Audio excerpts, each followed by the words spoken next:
Hello বন্ধুরা, কেমন আছেন সবাই? আশা করি সবাই অনেক অনেক ভালো আছেন। বরাবরের মতো আরেকটি ভিডিওতে আপনাকে স্বাগতম। আজ এই ভিডিওতে কোনো সেলিব্রিটির জীবন কাহিনী সম্পর্কে জানবো না। আজ এই ভিডিওতে কম্পেয়ার করব প্রিয়তমা সিনেমা সেরা না রাজকুমার সিনেমা সেরা, কোন সিনেমাটি বেশি ঝড় তুলেছে। আর হ্যাঁ, চ্যানেলের নতুন দর্শক হয়ে থাকলে চ্যানেলটি অবশ্যই সাবস্ক্রাইব করবেন। তো শুরু করা যাক।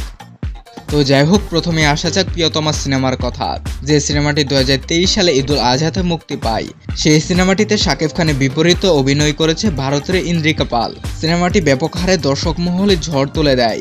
শাকিব খানের বর্ষসেরা সিনেমা ছিল প্রিয়তমা। সিনেমাটিতে প্রথম দিকে মারামারি হলেও লাস্ট দিকে দর্শকদের কাঁদিয়েছে। সেই সিনেমাটি টিকিট বিক্রি হয়েছিল প্রায় 1 কোটির উপরে। সেই সিনেমাটি ব্যয় ছিল প্রায় 10 কোটি টাকা, যেখানে তার আয় হয় তার চেয়ে কয়েক গুণ বেশি।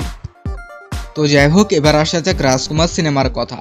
এই সিনেমাটি এই বছরে ঈদুল ফিতরে মুক্তি পায়। এই সিনেমাটি শাকিব খানের বিপরীতে অভিনয় করেছে কেন্দ্রিকা কফি। সিনেমাটি সম্পূর্ণ করতে সময় লেগেছে 3 বছর। মূল কথা হলো, সিনেমাটিতে কোনো প্রকার হিট মারামারি হয়নি। পরিচালকগণের মতে প্রিয়তমাকে ছাড়িয়ে যাবে রাজকুমার সিনেমা।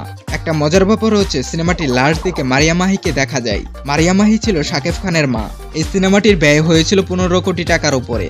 তো এবার হলো ভোটাভুটির পালা। আপনার এই দুই সিনেমার মধ্যে কোনটি সেরা তা লিখবেন আমাদের ভিডিওর কমেন্ট বক্সে। ভিডিওটি ভালো লাগলে একটি লাইক করে দিবেন। ভিডিওটি দেখার জন্য ধন্যবাদ। আল্লাহ হাফেজ।